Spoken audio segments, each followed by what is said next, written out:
Welcome to Board Gamers Anonymous, the podcast about board gamers and the insane fun we have at the table together. This is Chris. And this is Anthony. And this is episode 319, BGG Hotness for March 2021. We'd like to thank all of our Patreon backers for helping us bring you a brand new episode, but especially our new Patreon, Andrew. Thanks so much, Andrew. You rock, my friend. All right, Anthony, we are back and we are talking about, again, the latest and the greatest in board gaming. And of course, our friends at Board Game Geek puts together a fantastic list so that when you get to the geeky water cooler time, you'll have obviously something really cool to talk about. So that's going to be our feature review this week. Some good stuff on there, right? Yeah, it's always a lot of fun. We, at the end of every month, dig through all the games, the top 15 in the BGG Hotness, and let you know what games everybody's talking about and why, and whether you should care. Because sometimes you shouldn't care. Or we don't care. I don't know. It depends. But it's nice to add some context because I feel like the number one thread on all of these games when they jump up in the hotness is, why is this game in the hotness? So we're going to answer that question for you. Yes, so check out our feature review coming in a few minutes and look like a genius in front of all your gamer friends thanks to Anthony's deep dive analysis of, again, the latest and greatest that's going on Board Game Geek. So we'll have some fun talking about that in a little bit.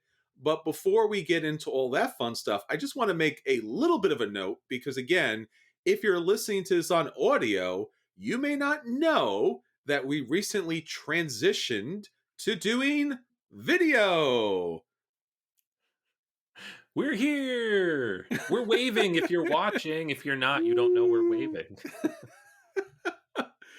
Yeah, so actually now we've been doing these audio podcasts on YouTube for quite some time, and we hope that that's been enjoyable for many of you out there that like to consume the podcast that way. So we wanted to have the podcast everywhere, even though the vast majority of you don't watch or listen on YouTube. But now there's actual video of us doing the podcast live and recorded on YouTube. And that'll be coming out on every Friday of the week. So Wednesday will be the audio release, and Friday will be the video release. It does take a little time to kind of put everything together, and we're still getting up to speed on all this good stuff. So again, we're always producing more and more content to get out there to you. So hopefully this is fun. Hopefully this is a new addition. And we sincerely hope that you check us out on YouTube because, again, everything that goes on in board games, typically at some point or the other, comes up on YouTube. So now we come up on YouTube. So definitely check out our YouTube page. Subscribe there if you haven't already. It does help us a great deal because algorithms and such. So the more people who subscribe, the more algorithms does a thing and we become more of a thing and, you know, eventually global domination. But on the bright side, everyone would get free board games. So what do you have to lose, right? Come on. I love your campaign platform. A board game in every Kalex and a Kalex in every house. So I don't think it's a loser. You get to pick the board games and the Kalex, and I'm telling you, it'll all come together. Yep. Look, I have many, many years of playing economic games. I have a strong economic structure plan to get games in the hands of my gamers. So there's my campaign pitch to you all. So check me out when I eventually run for office and try to get everyone a copy of Gloomhaven, at the very least. So we will talk more about my future political plans later, but until we get around to that kind of stuff, we should talk about one of the other things that we do, hopefully that you've had a chance to watch and or listen to, and that, Anthony, would be BGA Live. BGA Live every Wednesday, 8:30 p.m. Eastern Standard Time, daylight time now, over on Board Game Arena or twitch.tv/Board Game Arena. So this week we're doing Oriflamme. I don't know, what kind of game is this? I keep wanting to call it social deduction, but it's not really. I mean, it is, but it's not because whatever, you'll see. It's a lot of fun. I really like it. You can listen to my review from like 3 weeks ago. I had a blast playing it physically, and now we can play it digitally. And so we'll have a lot of fun with that. Yeah, check out Anthony's review on episode 315. Yeah, I think it's social deduction meets programming, which sounds terrible, but it's actually a lot of fun. Yeah, that does sound terrible because I hate both of those genres, and yet it works. I gave this game a glowing review, so if that tells you anything, which I don't think it does, join us on Wednesday. No, I think it does because I know that there are a lot of like mechanics and genres of certain board games out there that I just generally don't like. Like it just doesn't work for me personally. It doesn't mean they're bad games. It just doesn't do it for me. And then every once in a while there is a game in that area that just does it. And when it does it, it's always like in my top 5 or 10 of Board Game Geek of all time, but I don't know. It just happens. It just turns out that way. So it's like it's either a complete miss or a complete hit. There's no in between. Right. Yeah, this is definitely that. When it was described to me, I was like, I don't think so, but lo and behold, it works. It works very well. So we will have some fun doing that game. And we've practiced a little bit, and there's already some how would you say, some daggers that come out in those games. So I think you'll have a lot of fun with that. And our game master Russ, who always puts that game together for us, and we've hoped that you've been enjoying our time on BJ Live, and the Board Game Arena platform. So as we continue to expand, we hopefully continue to produce more content that you want to listen to and watch. And again, if there's anything else that you'd like to see, please hit us up and let us know. Because again, we want to be where great board games are. Real quick before we dive into the question of the week, I wanted to give a shout out to everybody who entered our contest the last 2 weeks for the March Gamer Madness. So we had about 150 or so entries. So again, everybody who took the time, that whole survey to run through all 63 matchups takes like 10, 15 minutes. And so a lot of you did that. Thank you so much. And then Andrew was our winner down in Australia. So he picked Gaia Project as his prize. And so congratulations. Thank you so much. He mentioned that he had not really any idea of what these brackets are in general, except for our episodes, which I found fantastic because we're breaking barriers. We're doing something even basketball can't do. So, thank you to everybody who entered. Congratulations to Andrew on picking the winning bracket. And obviously we'll be back next year doing it again. Yeah. And if you haven't got a chance to listen to those episodes, again, check those out on YouTube because those were our first 2 videos that we did of the podcast on there. And we had Jason on 1 week on episode 317. And then we had Liz on the following week, episode 318, talking about the best in solo gaming. And every once in a while, I got to break a tie. Yeah. And that was funny. And I don't know, we did a thing. So somehow Andrew was able to pull it out. I don't know how, but he did it. So yeah.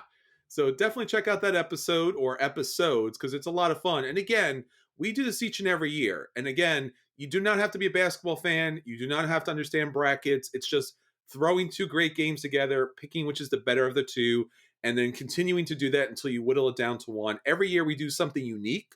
It's never the same thing twice, and it's a lot of fun. So again, congratulations to Andrew. Congratulations to everyone that played. Hopefully you had a really great time with it. And again, we'll do it again next year. Again, if you have an idea that you want us to do for the bracket, please, this is your podcast. Hit us up. So now, Anthony, we talked about all the great things that's going on with us. And obviously now we're going into stuff that's going on with our listeners and viewers. Again, let's talk about our question of the week. All right. Yeah. So the question of the week is, if you could have any miniature game painted by a professional for free, it's important, which would it be? So any miniature game you can think of. I have many. So, but you only get one. I know. Everything else is blank. This is a really tough choice. So let's run through some of the answers here, then we can share ours. Michael says Rising Sun Daimyo Box. And David said, yep, that or also possibly Blood Rage. Sure. Yeah, both of those. Kai mentions Kingdom Death Monster. Wants those monsters in color. Oh, no. You don't want to do that. No, you don't want to. Oh, no, there's detail now. I didn't realize it. That was the funny thing about Rising Sun. I was like, oh, these miniatures are awesome. And then people started painting them and you see them online. You're like, oh, those are just dead bodies surrounding them. Oh no, I don't. No, I will never paint these. I'm like, I like the general vagueness of their shape and form and what they're carrying. So yeah, let's leave it that way. But Yeah. yeah, Kingdom Death Monster is going to give you nightmares if they're painted. Just saying. Yeah. Although you're getting the most bang for your buck if you're getting one game for free, because Oh my god, that's a lot of minis in there. that is a lot of minis. All right. Drew mentions the Imperial Assault Collection, the Ooh, whole collection, which is a lot of stuff because I have all of this. yeah, Jesse mentions War of the Ring, since you can no longer get the anniversary edition without several $1,000s. Why not paint everything? yeah, Definitely on board with that. Darren me says too. Mythic Battles Pantheon. Uh, Yes, that's new. yep, that'd be beautiful. Andre mentions Anachrony, which would actually be a pretty simple one because it's just just the little bot guys. Sure, Um, we have the Knights in Shadows over Camelot. very nice, very nice. High detail, like it. Yeah. And then a couple people mentioned that they would love to have their wheels painted for Zolkin. Ooh, very cool. Yeah. For me, it's probably either Imperial Assault or War of the Ring. I'm still holding out hope for a reprint of Anniversary Edition of War of the Ring that I can afford, the $500 version. Yeah. Um, I don't know if it's ever going to happen, but if it does, I'm going to get it, whether I can afford it or not. But Imperial Assault will be amazing because I've tried to paint some of these, and like, if you've never tried to paint a stormtrooper, I'm telling you what, it's not fun. And there's like 400 stormtroopers in all these boxes. It's not fun. I would pay someone to do it, let alone for free. I guess for me, if it had to be anything, it would probably be the Small World Deluxe Edition that I have. Ooh, yeah. That is like uber crazy big and expensive. The thing about me and painting is I have some skill. And by some skill, I mean I have some. I don't know where it is, but I have some. It's in here So somewhere. it's somewhere. So the idea of painting and just it not coming out, super high quality, I think would just crush me. So I'd rather not have it painted than paint it, just because it would just break my heart. And sometimes, like, you see some things, you're like, oh, that's not a bad job, but it's one of those things where it's just like, I can't, no, I don't want to do that. But I guess if it had to probably be a normal board game that, again, that wouldn't be something that was kind of crazy and insane. There are a lot of opportunities and options for this, but I guess probably just for me personally, the biggest collection that I don't have painted would probably be the Star Wars. Well, I say Star Wars, but you mentioned Imperial Assault, but the thing that really kind of set me off on this one, Anthony, was the Star Wars X-Wing miniatures was always such a perfect job right from the start. The Star Trek Attack Wing miniatures Ooh, was a nightmare. yeah. All the time, all the day, mispainted, just awful. And I think recently, within the last 1 or 2 years or such, WizKids decided to give them a decent paint job and, like, reintroduce them. So I have all of these horrifically poorly painted miniatures that Star Wars X-Wing miniatures did a perfect, beautiful job, and somehow I have stuff that was painted by like a third grader, and I'm just like, no. So, in honor of the IP, if there was a way to get these painted properly, I would absolutely adore that. And no, I'm not rebuying them again in order just to get that. I just have way too many. So yeah, I can't go Right. down that hill. I can't do that. So that would be mine. So again, if you would like to hit us up and let us know what miniatures game you would love to have painted, please hit us up on any or all of our social media. The questions of the week or the questions of the day come out each and every day on Facebook and on Twitter. But again, you can find us everywhere. If you are listening to this on a podcast player, do us a favor and leave us a like. Give us some bunch of stars so that, again, algorithms, they'll know things that you'll know, and then other people will know them. So that's always really helpful for us. And again, thank you so much for all of your support. All right, Anthony. So that's what's going on with our listeners, and that's what's going on with BGA. So now let's get on to the games that we want at the table. Let's talk about our acquisition disorders. All right. Yes. So I have kind of a 3-for-1 for y'all today. Ah, it's Uh, cheating, man. It's not, because this is the Kickstarter. They put up 3 games in one Kickstarter. What am I gonna do? What am I gonna do? Just talk Well, about one? Just to one? be fair, I only have one game. It's one little game, but Yeah, it's so small. sure. You could buy like 3 of each of the games I'm talking You about for the price could, of you yours. seriously could. All right. So mine is Factory Funner, Bear Raid, and Ghosts of Christmas from BoardGameTables.com. And Okay. BoardGameTables.com has done board games before. They did the Roll and Write on tour, and then they did QE. Both of them kind of quick, easy, fun games. Um, these are kind of in the same ballpark in terms of length. And the reason it caught my attention is that I have played Ghosts of Christmas in its original form, Time Palatrix, which is a trick taking game, I believe from Japan only, that in which you play tricks into the past, present, or future. So you have 3 different locations that you can play tricks, and then everybody will play to all 3 time frames, and then you see who wins. You're also bidding on the number of tricks you're going to win, and I always enjoy that. Like Skull King or any of the games where you bid on the number of tricks you're going to win, because it helps you manipulate and it gives you something to do always. If you're trying to lose tricks, great. I love games that do that, because trick taking games are all you're doing is trying to win. Not always fun if you get a bad draw. So True. this is a retheme of that, using artwork from Charles Dickens' A Christmas Tale, and or Christmas Carol. I'm sorry, and kind of retheming it with the past, present, and future of the ghosts and everything. And most importantly, just making it available, because the version I played was somebody like printed out and made a copy of their own because you couldn't really find it. So that's fantastic. I highly recommend that. If nothing else, it's like $15 on the Kickstarter. Well worth it. The next on the list is Factory Funner. This has been printed a few times over the years. This is a new version. It's got some pretty cool artwork, silly, goofy machines being put together. In the game, you're going to flip over tiles and you're going to place them in some way into the general tableau that's being built. And you're trying to get things that are produced by one machine into another machine that then become something else and go into another machine. So it's a big, giant puzzle. And these tiles kind of all flow and overlap and wrap around each other on the game board. It only takes 20-40 minutes to play, and it's a bit of a brain burner in there if you play it right. And it plays solo, just because of the nature of what you're trying to do. The third game is Bear Raid, and this is a game of stock manipulation. So already having fun, kind of in the theme of QE. And so in this game, you can buy or short stock. And so we've probably all heard at least a little bit about stock shorting in the last 3 months with the whole GameStop fiasco. And you're going to have dice that you can manipulate to affect the company forecast. So you're kind of messing with your dice to try to make the company make more or make less, and generally trying to short sell or break people's shorts.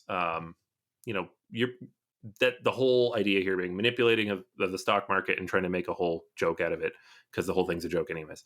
And again, it takes 20 minutes. It's quick. It's simple. It's a cool theme and the artwork is not like your typical, Wall Street or 18XX type of thing. It's colorful. It's, got these bears on the front of the cover because it's called Bear Raid, and kind of fits into the same theme of the other 2 games. It's quick, it's accessible, it's easy to teach. So I recommend checking out all 3 of these. The one I'm personally going to back is the first of those that I mentioned, Ghosts of Christmas, because again, that's a fantastic trick-taking game that I've played and enjoyed, and I'm happy to see in print. But the other 2 games as well are looking very interesting. It's up on Kickstarter for the next 17 days, so you have about 2 weeks from when you hear this. And they're doing pretty well. They got plenty of money, so it's backed already, and it will ship at some point in the future. I did see this, and I was really just instantly engaged by the fact that it had a Christmas game, because I'm like, you don't see Christmas games, and you don't see good Christmas games. I have a trick taking Christmas game. I think it's like 12 Days of Christmas or something. And I'm like, and I'm begrudgingly holding on to it because it's the only Christmas themed game I have, which seems kind of crazy. Like there should be more of those things. And I'm like, oh, this is really cool. Oh, this is pretty inexpensive. And then I'm like, but then what these Kickstarter campaigns always do, it's like, sure, you can get the $15 game, but you don't want to pay shipping just on that, do you? And it's like, I guess not.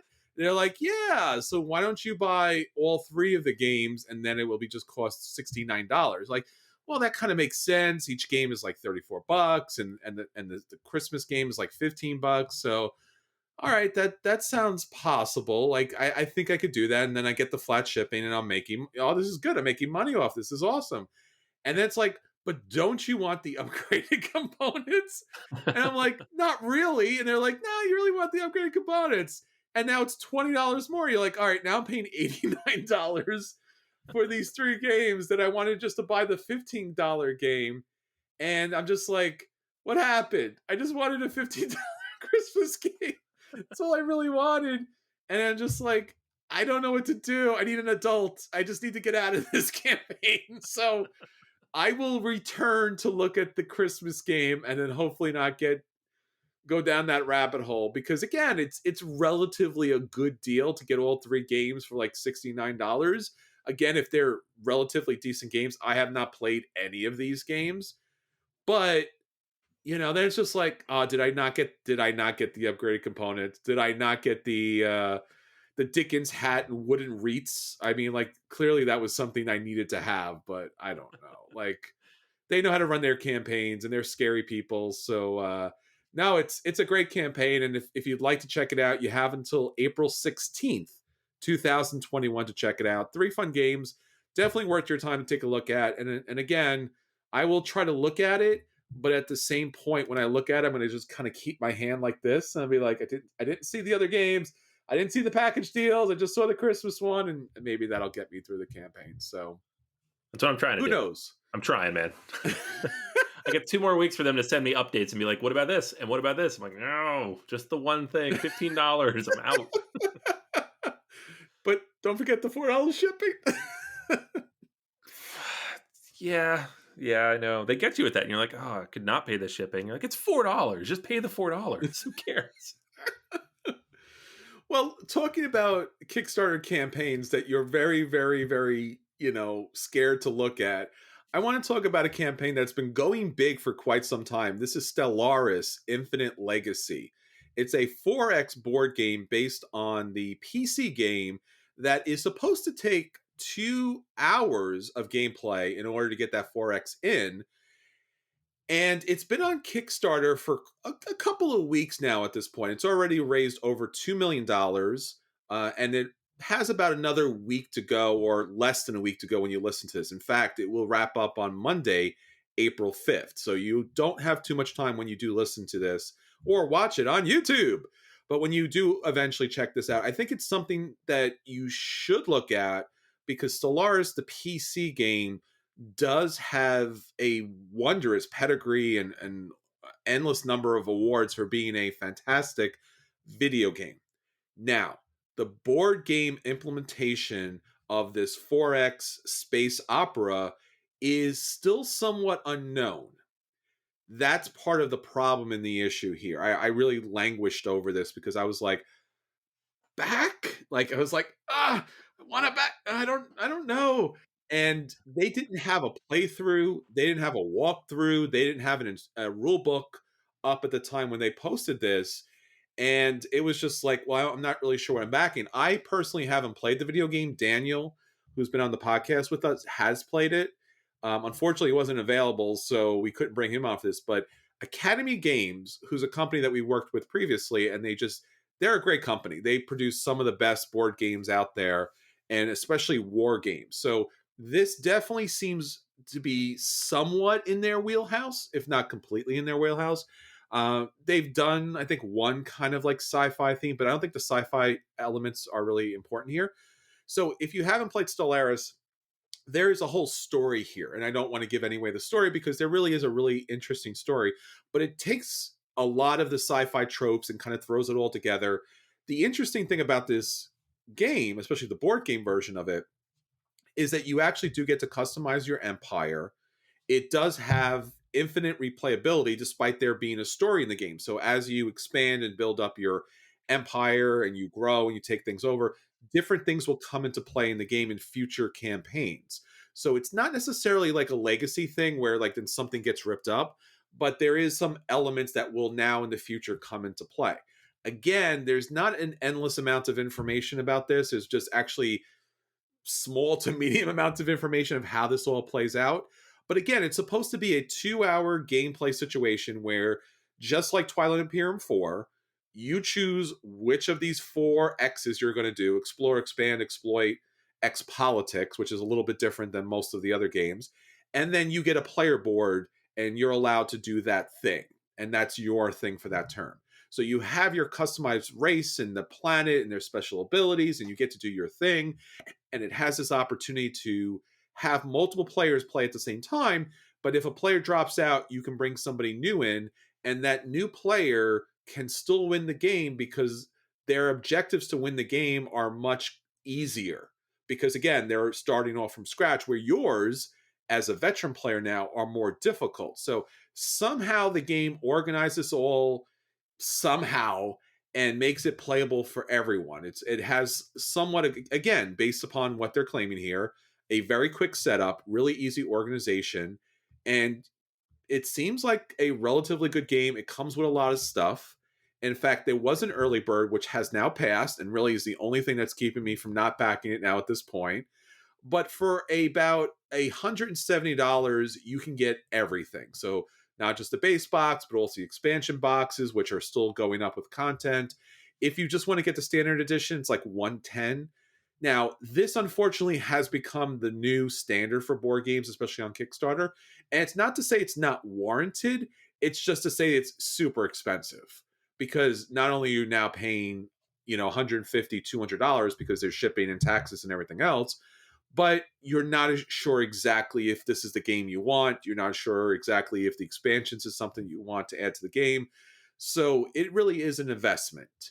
This is something that's at least worth your time investigating.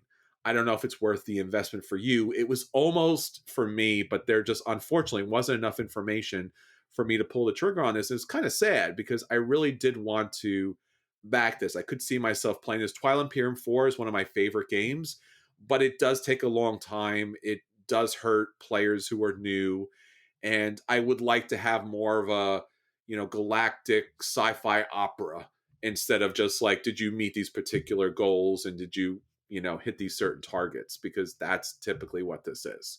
So again, this campaign is up. You have a couple more days to check it out. You should check it out because if no other reason, it's really an interesting project that Academy's putting out. So really impressed by them here. I don't know, again, where they are in their production cycle. So will they be able to produce this on time? Will this game only take somehow 2 hours? There's a lot of unknowns to this. And again, it is on the expensive side. And I think it's something like $35, $40 for shipping. So that's what that is. So that's Stellaris. Check it out. Again, you have until next week on Monday to back it if you are interested. Otherwise, you'll be like me. You'll be waiting for retail. Yeah, I'm in that boat with you, man. I don't know. Like, I was really on the fence from the beginning with this game. And I love Academy games. I have several of their games. Yeah, me I've too. reviewed several of them. I love them. It's like any of these games, it's a lot of money, and there just wasn't enough information up front for this complex of a game. Like what they're saying it's going to do, I don't know enough about how that actually works. Even though I trust them to do it properly, like I'm sure it'll be fine. But it's just with that kind of spend, I'm just like, I'm gonna wait. I shouldn't wait. I'm gonna lose out on some of this extra stuff, but I've just got to wait. Hopefully, there's conventions next year and we can pick it up then. But right now, not so much. Yeah. Yeah, I don't know. It's again, these games are becoming so, and this was so expensive, and this was always my fear about board games, and this was always my argument versus the industry saying, if we make games more expensive, yes, you'll buy less of them, but we'll make more money off of them, and that'll be better for the industry. But my counter to that is, if you make the games too expensive, the barrier of entry is so high that no one can afford to just casually buy it at a reasonable price. Like, you can't Yeah, buy a $200 game. I mean, if you can, God bless, but I can't buy a $200 game, throw it on the table, and then not like it or not want right. or not like put it in a normal rotation. I could do that with a $40 game, play it, not like it, and then just, trade it or give it away or something and not lose any sleep over it. But a $200 game, I just can't. It's just these barriers of entry are just really keeping people away from the industry. So it's sad. I mean, I understand, like, if you can make the money, by all means make the money, but it's keeping good games out of people's hands. So yeah, I mean, so check it out, see if you're interested. All right, Anthony, so that's what's going on with us as far as acquisitions disorder is concerned. Now let's talk about the games that we want to hit the table, and we'll let everyone know if those games are a buy and they should rush out and pick those games up, if those games are a play and they should sit down and play them, if those games are a dodge and they should avoid them at all costs, or if those games are the dreaded burn and despite their wonderful, wonderful painted components, nonetheless, they deserve to be melted away under a microscope or a just giant, magnifying glass. So what do you have up for us this week? All right. Yeah. Let's not melt down my game. Um, so I backed on Kickstarter, I guess a couple years ago now, Import Export Definitive Edition. And this was supposed to come in last May and was incredibly delayed, ironically, since Yeah. the game is about shipping. Um, it came in towards the end of last year, just for obvious reasons. Everything was backed up. It was literally supposed to be in production and finishing up when all the factories shut down, so it got super delayed. Anywho, this is kind of a revisit of the 2017 game Import Export, but it's upgraded with metal shipping containers, metal credits, like a metal first player marker, all new artwork, some extra content, and all the expansions and promos that have been released for the game so far.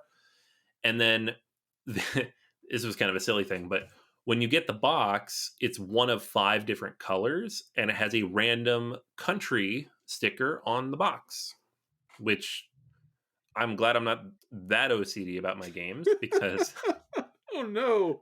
I was like, if I cared what I got, I would be very frustrated because I don't even recognize the flag that I got.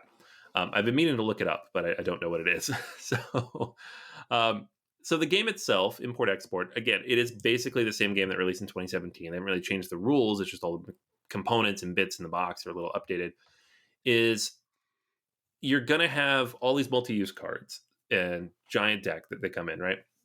And so on your turn, you're going to have a couple options. You can draw up to your hand limit of 5, or you can take an action by playing one of the cards from your hand, and it says the action right across the top, and then doing however many activations of that action that you can. And so there's various things you can do to tuck cards under your player board, very similar to how like a Glory for Rome player board might look, or a Matainai player board. And so you tuck them under the left side, that powers up your ability. And so you take that action, and now you can do it twice or 3 times or whatever it might be. Other people can then follow that action if they have the available cards in their hand, or if they have previously tucked the cards to do so. And if they don't want to do that, they can draw up to their hand size as well. So every turn, basically, everybody's going to get to go. It's not just you take your turn. Everybody gets to take their turn. Actions in the game are shipping. So you're going to be able to... sorry, I'm getting the words mixed up here because it's a game about shipping. You have contract, where it allows you to place a card out there, and then you can try to complete that contract. So in this case, you have the little metal boat that you place on top of the card. I know the original version, you had like a card that you placed on top of it to represent the boat, but now you actually have a boat. It'll tell you what you need to place on the contract to complete it. And once you do complete it, it's completed automatically. You push that all out to sea, and then other people can take those goods themselves and import them, right? Load lets you put stuff onto your contracts. So if you have cards in your hand that match your contract, you can place them out.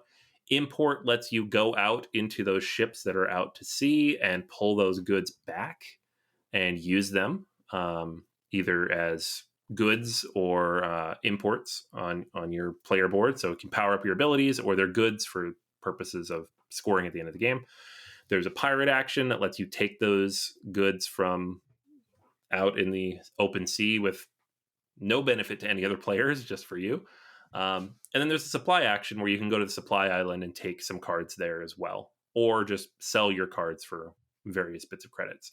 You're trying to get to 50 credits first, but that doesn't necessarily mean you win because whatever goods that you have imported are also worth credits.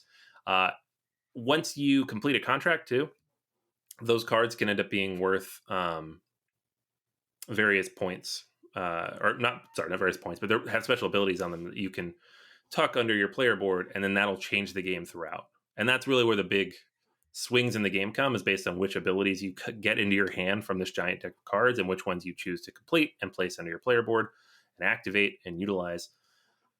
And so all of this flows pretty smoothly. It feels like a lot of his other games where the core mechanics are fairly straightforward, but then there's like this one very important level of interaction at the center of it that you have to follow through on. In this case, it's like the auction element. When you go to import, you don't just go and take something. People will bid for the right to go do that.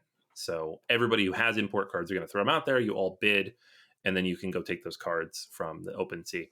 That part of the game is interesting. It reminds me a little bit of Tokyo Tsukiji, but that game is like pure economy, whereas that's just one component of the overall game.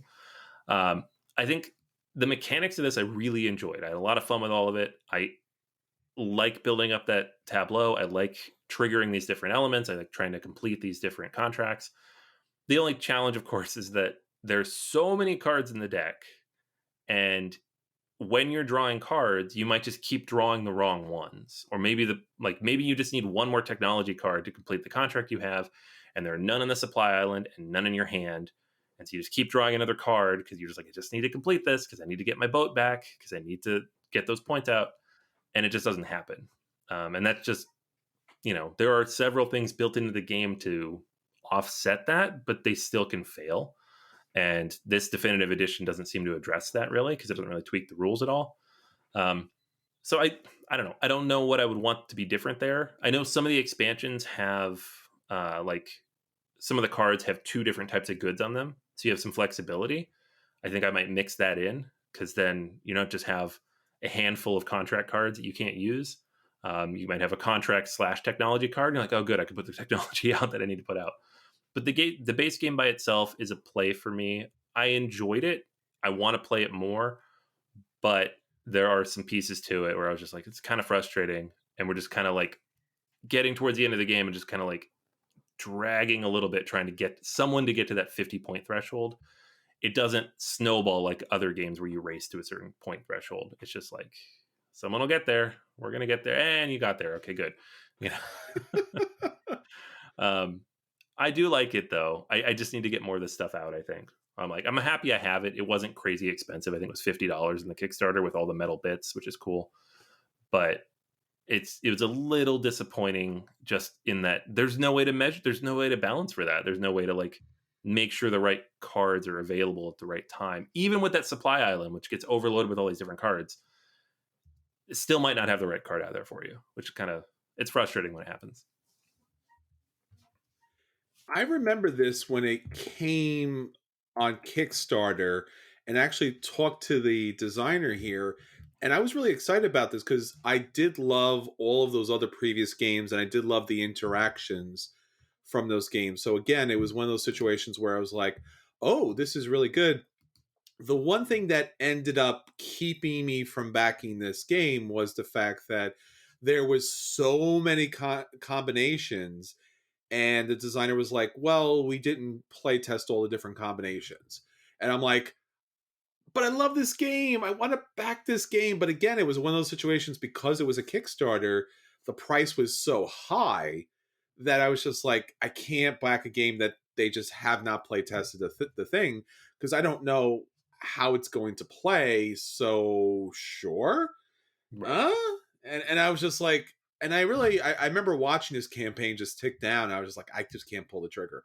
I'm glad you did, because again, this game had a lot of promise. And again, there was no reason to think necessarily that, I mean, any game has those opportunities where they're just broken combos, right? That the play testing only went so far. They added some cards, especially on Kickstarter. This is one of the wonderment of Kickstarter, but the nightmare of Kickstarter, where it's like, hey, we reached all these extra goals. Here's all this extra content. hey, we reached all these goals. Here's all this extra content that is completely broken when you play the game. And like, you won't know that until you play the game. And you're just like, no, I don't know. I don't want to do that. I don't want to do any part of that. Why are you making me do that? So, yeah. So I'm glad that you were brave enough to kind of, march up that mountain and find those things out. But Right. yeah, yeah. I don't I don't even think it's like a broken combo thing No, because yeah, throughout the game you might get 3 cards up there that give you sure. powers. Like you're not going to complete a ton of these because the game is only so long. Yeah. And I'm sure there are broken combos. I have no problem with that though. I don't mind that. It's just those dead turns where you're like can't do anything because I don't have the stuff I need. Or I could do this other thing, but it doesn't really benefit me here. Because the core of the game is exporting and importing goods. If you can't do that because both of your ships are full with contracts, you don't have the cards you need to complete them. Meh, it's no good. Um, I do think it's mitigatable. It's just I don't know. It's one of those things. And I should say, like, I'm not the world's biggest Glory to Rome fan, Oh, I so am. I don't. Yeah. Like this type of game, I look at it, I'm like, oh, it looks cool, it sounds cool, but it's not like I'm coming into this being like, I love this mechanic. It has to work. I'm a little disappointed. I'm like, I like this mechanic fine, and this one does it fine, and it's fine. So Well, that's great. Yeah, I mean, I love Glory to Rome with a passion, and all the other implementations of that kind of mechanic. And when they were like, "Oh, there's broken," there again, he wasn't saying there was broken combos, but there could be broken combos, right, and how could there not? It's right. just the number of cards where there's those things. I mean, even Wingspan, which I think is fairly well play tested, certainly did have broken combos. So, and Terraforming Mars had its own issues too, but we won't we Right. won't go there right now. But yeah, 400 no, cards. It's oh broken. my goodness. So I have two games for you. One game is pretty quick. Now, if you listen to the podcast at any length, you'll understand that oftentimes when I do game reviews, I spend a ridiculous amount of time playing the game, reviewing the game, and then giving you my most objective opinion possible. Because again, I think that your money and your time are extremely valuable and it should not be wasted on anything. That being said, let me tell you about a game that you may want to waste your time and money on.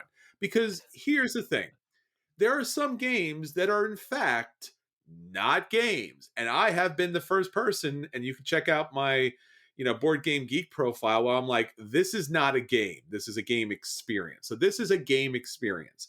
This is called Movie Cliches. This is complete edition. Now I backed this on Kickstarter, and you can see here if you're watching the video, it's a fairly generic box, but the artwork here is actually really a lot of fun and very interesting. And again, the idea is that all of these different movie genres that we love do have all these cliches. And one of the things I love is I love movies. Like, oddly enough, I could be walking through a room and not paying attention and know exactly what movie it is just from hearing like the smallest amount of information. And there was here's like a way back crazy story. Like, there used to be way back in the day before the internet was super huge. There was like this video store that would do like competitions, and they're like, here's an image of a movie scene, and we blurred it out like you could barely tell what it is. I'm like, I know exactly what that is. I know exactly what that is. I must have won like so many free movies from them. I'm just like, I need to stop playing this. So I love movies. I mean, that's basically what it comes down to. So when I saw this come up on Kickstarter, I was like, oh yeah, this is a thing that I love. The concept about the cliches and the tropes in movies, and obviously TV is another place where these are found. And I really love the artwork here by Joshua Saucer. He designed the game and did the artwork. But really, this is a game about you like cute artwork. So yeah, this is what it is. It is not a game. Now, it has, as it claims to have, two game modes: Cliche Bingo and Name the Movie. So again, it has one of these things where it's like, there's two ways you can play this game. But honestly, there's no ways that you can play this game. Like, as I'm looking at the cards, I'm thinking of like real game ways in which you could play the game. Like, hey, you got, maybe if you added a deck of movie cards, right, with different like requirements, now you have like a contract game, right? You have to get the tropes in order to build that contract or build that movie cliche. But the cards themselves are really cute. That being said, there is some that there are too many of a trope and some of too few. So, for example, this is the sci-fi fantasy little deck, and it's rather small. But if you're a sci-fi or fantasy fan like I am, there's a ridiculous number of tropes. So you'll get things like here, for example, that um, love is the strongest weapon of all, which is adorable. And you have this orc guy and like a hobbit guy here, and then you'll also have that, isn't it funny and humorous that aliens all look the same way, right? That's just kind of just one of the sci-fi movie tropes, and that's cute. And then you have a little deck of comedy cards, and again, it's a pretty small deck, and I'm really disappointed that it's so small because comedy has probably more tropes than anybody else. So you have your standard check please, right? That's always a trope. You have the trope of reality is worse than the actual dream. So this guy thinks he's kissing this beautiful woman, turns out his dog's licking him, so not too surprising. But obviously this designer really likes two things most of all, or at least found the tropes most of all, and that's action and that is horror, and they're really huge Whoa. decks. Yeah. And I don't know why they're so big, but like again, the card art's kind of the same, and it's the same kind of trope kind of thing. So here it does in fact turns out that humans are the real monsters here, not too surprising.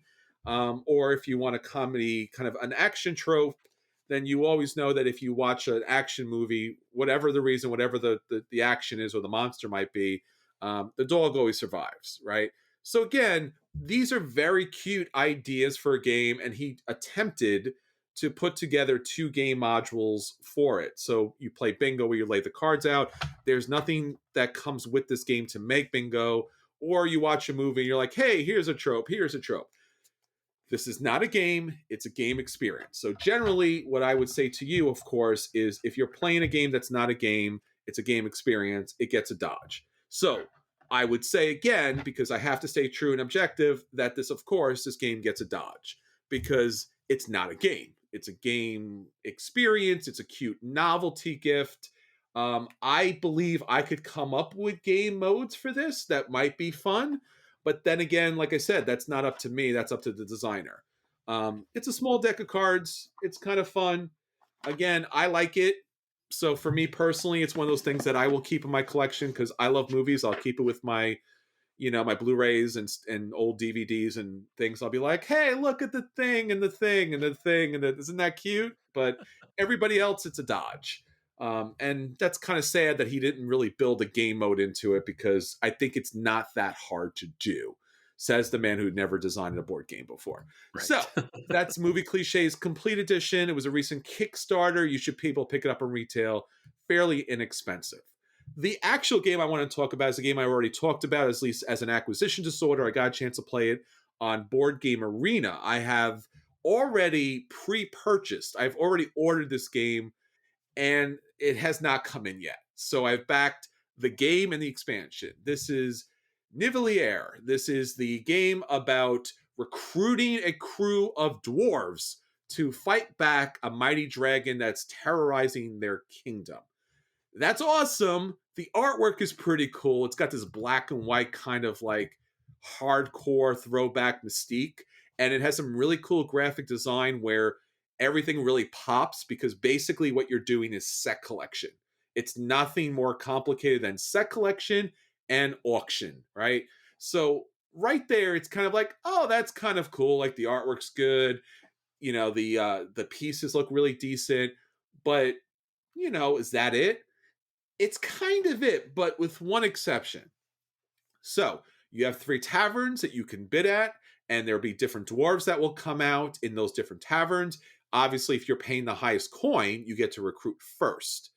And obviously, you want to build your set collections that work best for you. So there are 5 set collections, I guess, 5 to 6, depending on what you decide to do in that particular game. How many of a color are you going to get?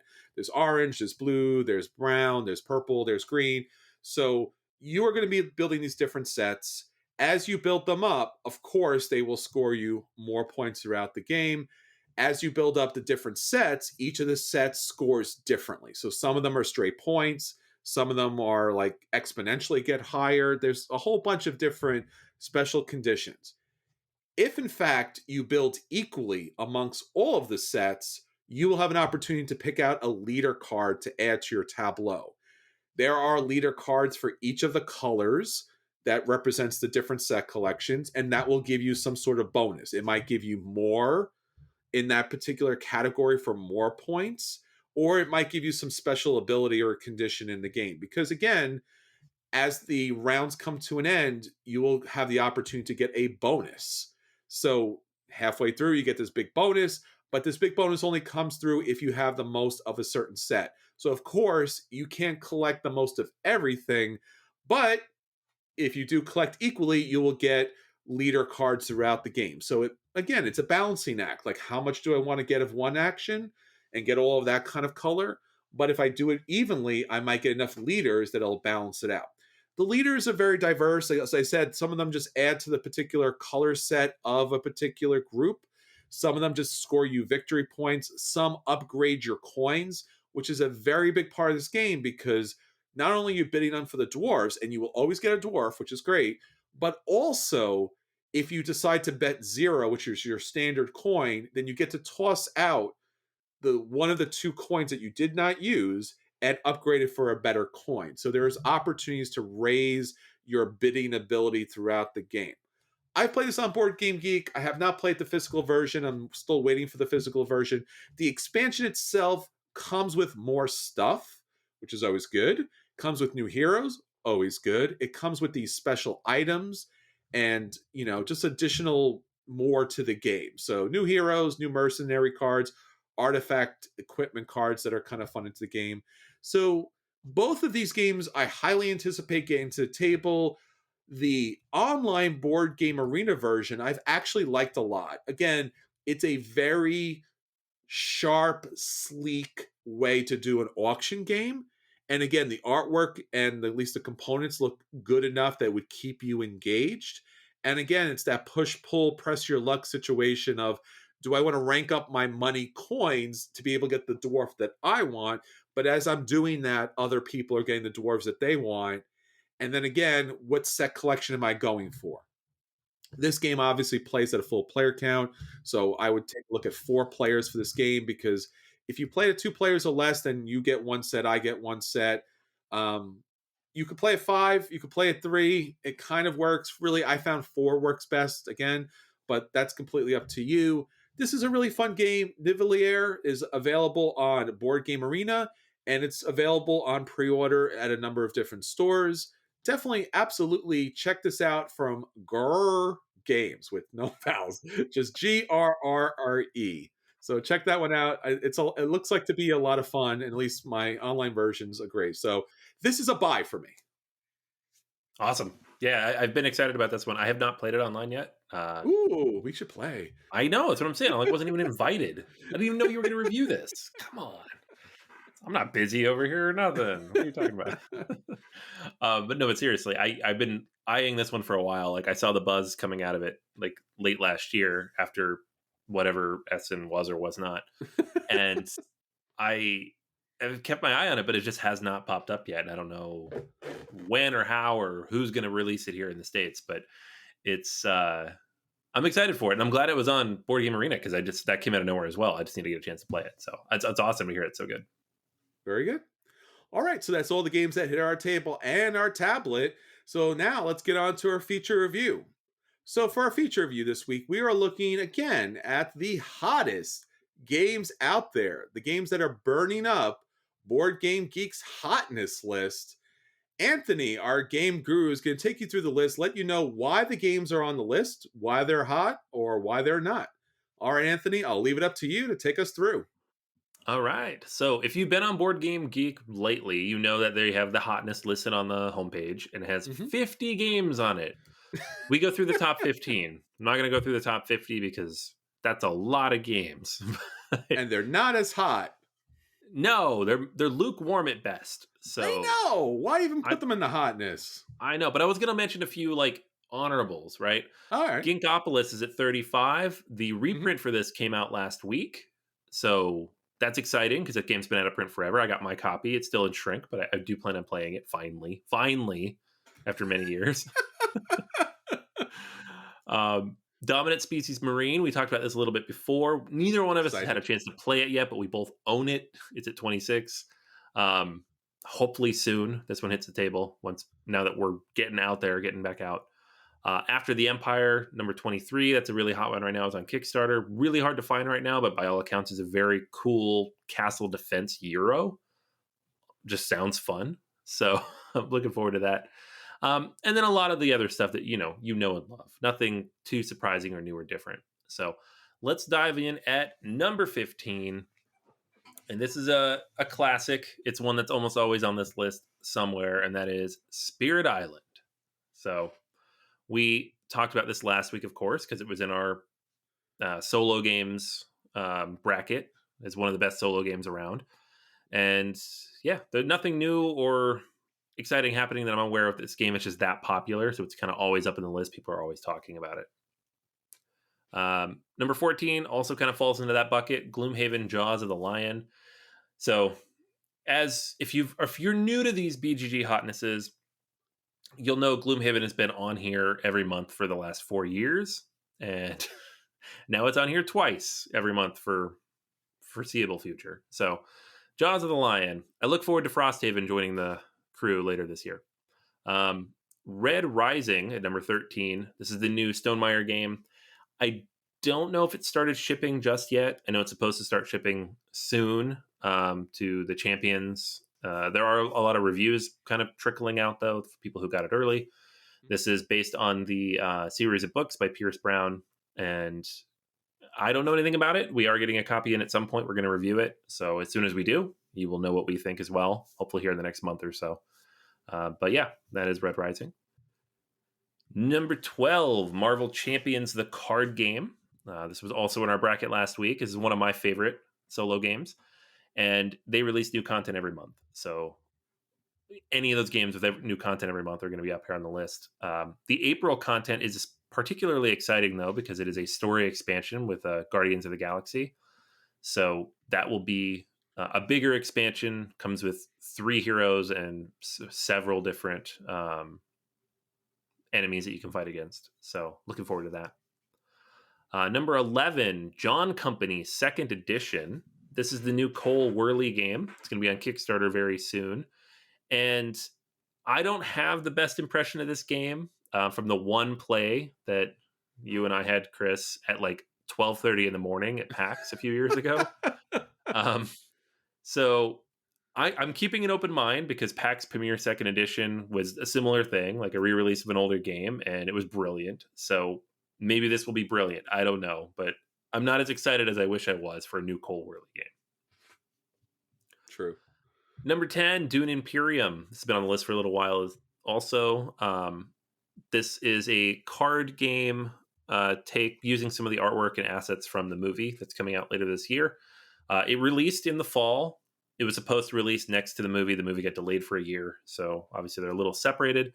But you probably will start to see a big marketing push for this game in the next 6 months or so as we get closer to the movie. And so I would not be surprised to see promos, possibly even expansion content kind of push for this sometime soon. Number 9, Sleeping Gods. This is the new Ryan Lockett game. It was on Kickstarter last year. Mm-hmm. And by all accounts, it's amazing. Surprise, surprise. Ryan Lockett made an amazing game. I don't know. It's got the cooperative storytelling elements that a lot of his recent blockbuster games like Near and Far and Above and Below have. And you can tell because the time, when you look at BGG, the time to play, it says 1 to 10 hours or 1 to 20 hours. Sorry. Oh, it's a long story. Obviously, you can go through a lot. It is listed as best at 1 or 2. So that is interesting to me. His games don't always hit me just right, but 1 to 2 and that kind of story mode, I'm like, maybe I'll have to check this out. Number 8, Marvel United. The 2 reasons it's up here. 1, they've gotten almost all of the shipments out for the US backers, at least. I know around the world they're also going out. I got mine in on Saturday. Chris, you got yours in on Saturday as well? Mm-hmm. Yeah, so I did. All this content is out, and then the new Kickstarter for the X-Men is in 2 weeks. So double whammy they're hitting us with. Here's all your stuff, and now give us more money. So it's up here at number 8. Number 7 is Everdell. Everdell had that big Kickstarter. I don't know if it's quite wrapped. I think it's wrapped up if you're listening to this, but right around the last few days for the big box and the new expansions that came with it. So a lot of people were looking at that on Kickstarter, and it was well up here. It was number 1 for a few days as well. Number 6 is Gloomhaven. What? So I told you this one's always on here. It's always up here. So nothing to add. Maybe there's some comic books coming out or something. I don't know. It's Gloomhaven. Number 5, Lost Ruins of Arnock. This has been a really hot game since it was released last year. There's also a digital implementation, which is rumored and floating around out there coming soon. So I know people are buzzing about that a little bit.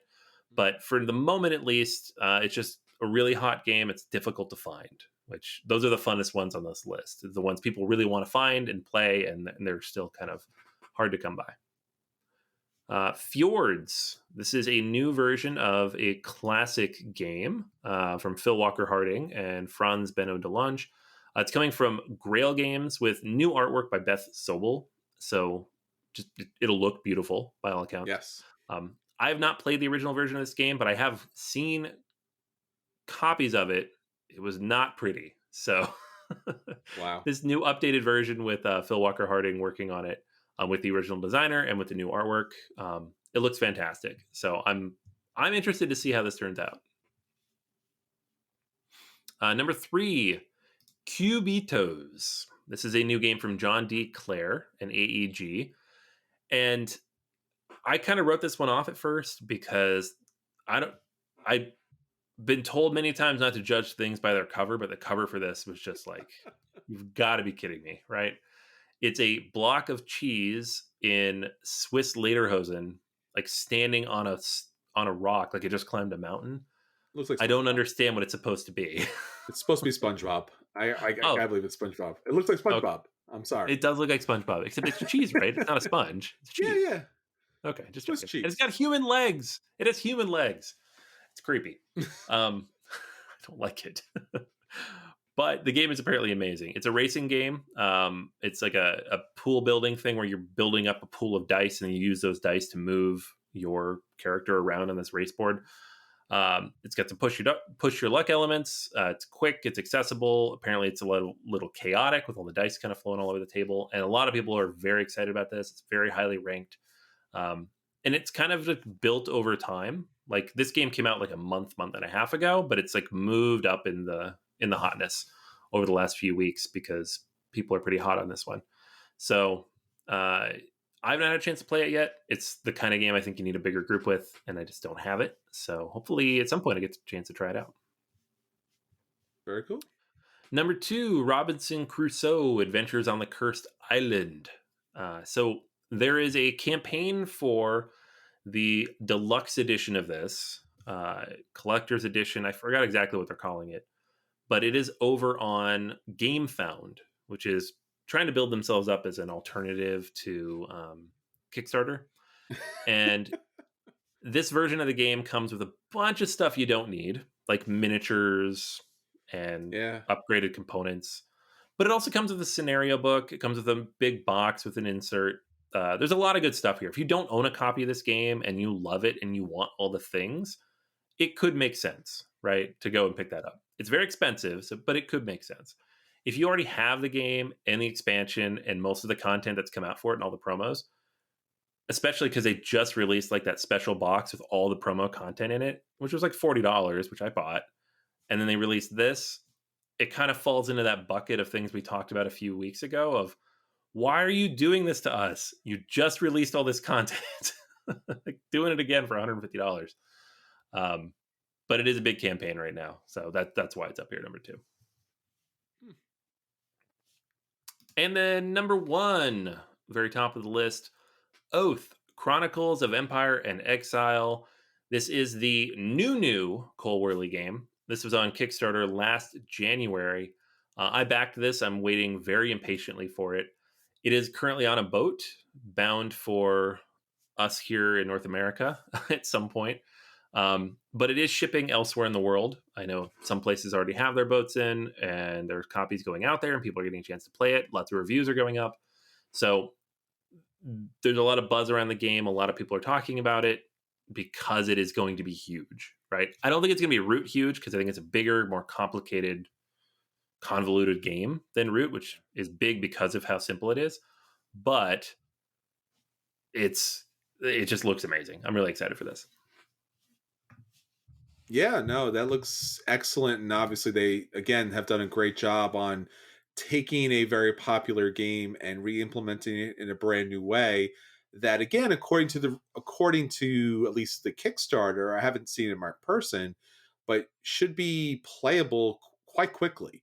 Like you could just load it up on the table, you can play it pretty quick, and you can put it away and save it. So, yeah, taking that whole legacy mechanic and adding a twist and adding accessibility to it is always a good thing.